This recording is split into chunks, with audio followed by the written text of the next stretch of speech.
Hello friends, आज हम लोग हिंदी व्याकरण का संधि पढ़ेंगे जो बोर्ड एग्ज़ाम के लिए बहुत वीवीआई है। कह रहा है संधि किसे कहते हैं।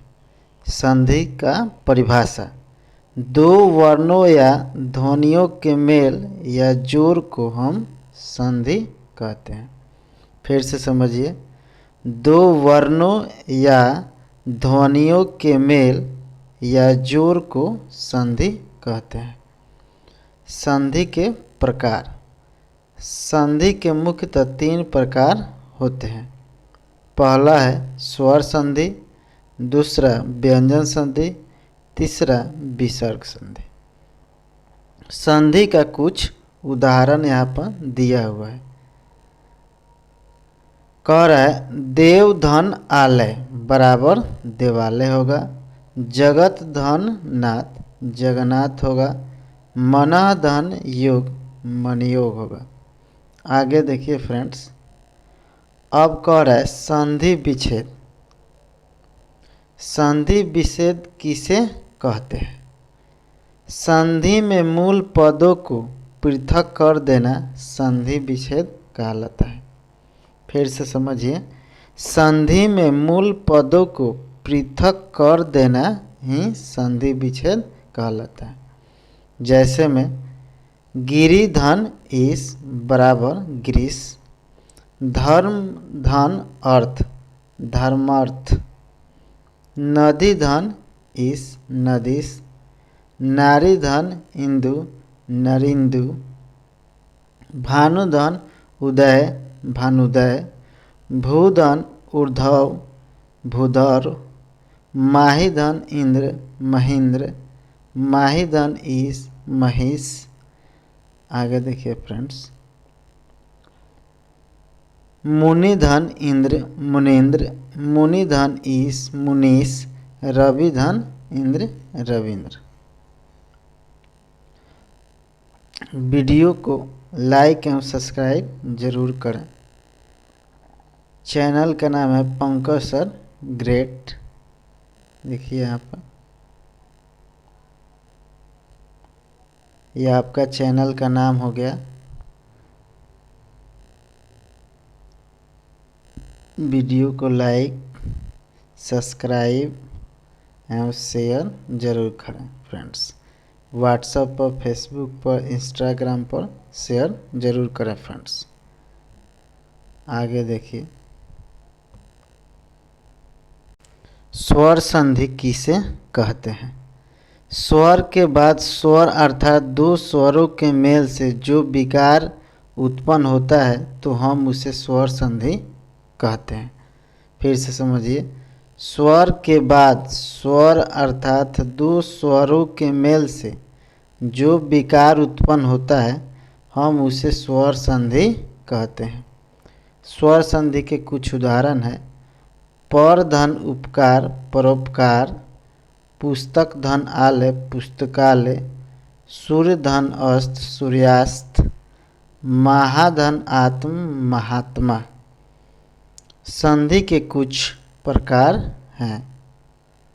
पहला कह रहा है दीर्घ स्वर संधि, दूसरा कह रहा है गुण स्वर संधि, तीसरा है यंग स्वर संधि, चौथा है वृद्धि स्वर संधि, पांचवा है अयादि स्वर संधि। यानी स्वर संधि के लगभग 5 प्रकार होते हैं। आगे देखिए फ्रेंड्स, अब कह रहे हैं कि दीर्घ स्वर संधि किसे कहते हैं। दीर्घ स्वर संधि किसे कहते हैं। दीर्घ अ आ ई उ और री के बाद हर्ष या दीर्घ आ अ ई बराई उ बराऊ और री स्वर आ जाए तो दोनों मिलकर दीर्घ अ आई बराऊ और री हो जाता है। इस मेल से बनने वाली संधि को हम दीर्घ स्वर संधि कहते हैं। दीर्घ स्वर संधि के कुछ यहाँ पर उदाहरण हैं। कह रहे धर्म धन अर्थ धर्मार्थ, स्वधन अर्थी स्वार्थी, मत धन अनुसार मतानुसार, देव धन अर्चन देवार्चन, मत धन अनुसार मतानुसार, वेद धन अंत वेदांत, परम धन अर्थ परमार्थ, धर्म धन अधर्म धर्माधर्म। आगे देखिए फ्रेंड्स, अब कह रहे हैं गुण स्वर संधि।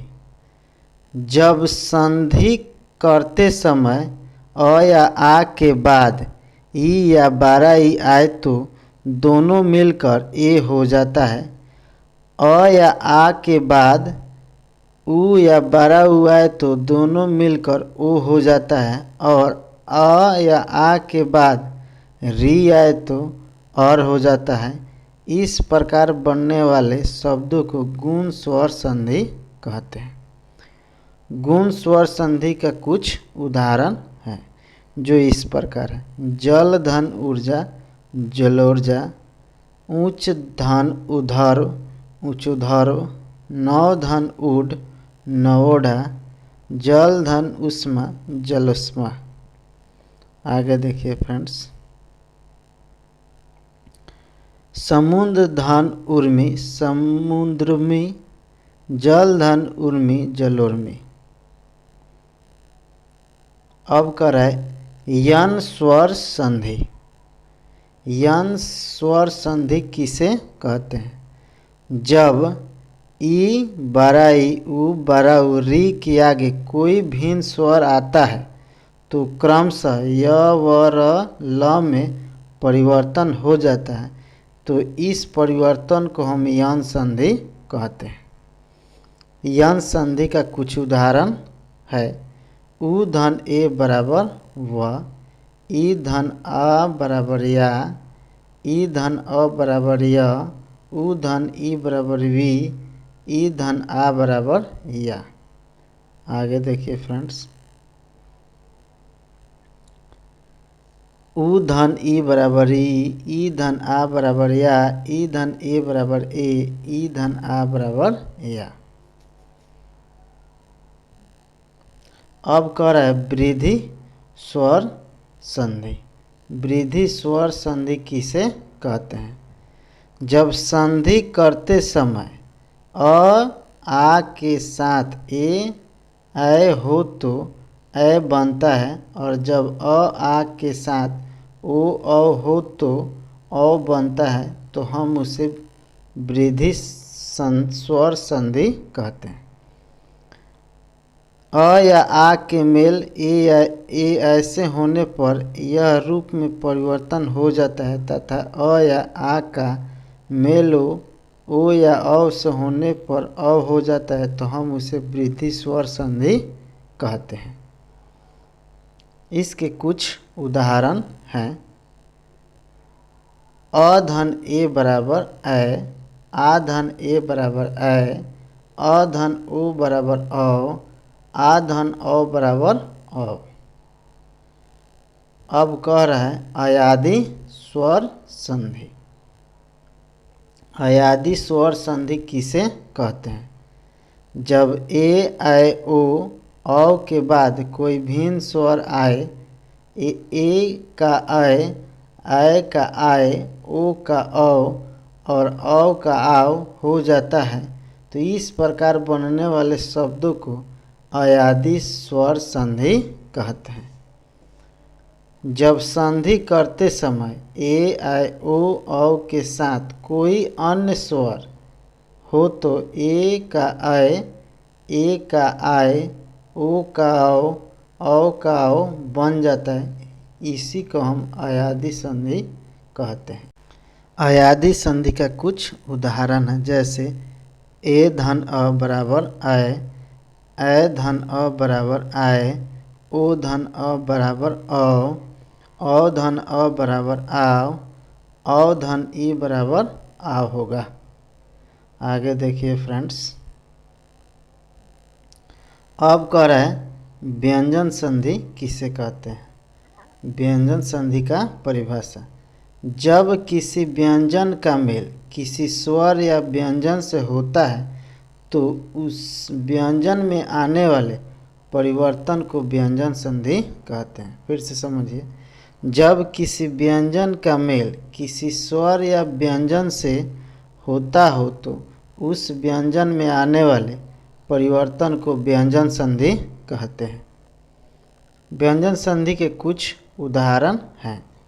दिक् धन गज बराबर दिगज, वाक धन ईश बराबर वागीश, अच धन अंत बराबर अजंत, षष्ठ धन आनन बराबर षडानन, अप धन ज बराबर अब्ज। आगे देखिए फ्रेंड्स, अब कह रहा है विसर्ग संधि किसे कहते हैं। विसर्ग संधि किसे कहते हैं? विसर्ग का स्वर या व्यंजन के साथ मेल होने पर जो परिवर्तन होता है हम उसे विसर्ग संधि कहते हैं। विसर्ग का स्वर या व्यंजन के साथ मेल होने पर जो परिवर्तन होता है हम उसे विसर्ग संधि कहते हैं। विसर्ग संधि का कुछ उदाहरण है जो इस प्रकार हैं। कह रहे धनु धन टकार धनुष्कार, निह धन चल निश्चल, निह धन तार निस्तार, दुह धन शासन दुशासन, निह धन संदेश निसंदेश। आगे देखिए फ्रेंड्स, यह कुछ संधि का उदाहरण है जो आपके एग्जाम के लिए बहुत भी है। अ धन ए बराबर अय होता है, अध धन ए बराबर अधय होगा। अ धन अय बराबर अय होता है, मत धन एक बराबर मतैक होगा। आ धन ए बराबर अय होगा, तथा धन ए बराबर तथय होगा। आ धन अय बराबर अय होगा, महाधन ऐश्वर बराबर महेश्वर होगा। अ धन ओ बराबर अ होगा, उष्ण धन ओदन उष्णावदन होगा। इस तरीक़ा से यह दिया हुआ है जो आपके एग्ज़ाम के लिए बहुत भी है। आप इस वीडियो के स्किप करके भी यह उदाहरण लिख सकते हैं जो आपके एग्ज़ाम के लिए बहुत इम्पोर्टेंट है, या स्क्रीनशॉट भी ले सकते हैं। देखिए फ्रेंड्स, यहाँ पर सब दिया हुआ उदाहरण बहुत इम्पोर्टेंट उदाहरण है आपके एग्ज़ाम के लिए। अब यहाँ पर दीर्घ संधि का कुछ उदाहरण दिया हुआ है, गुण संधि का कुछ उदाहरण दिया हुआ है,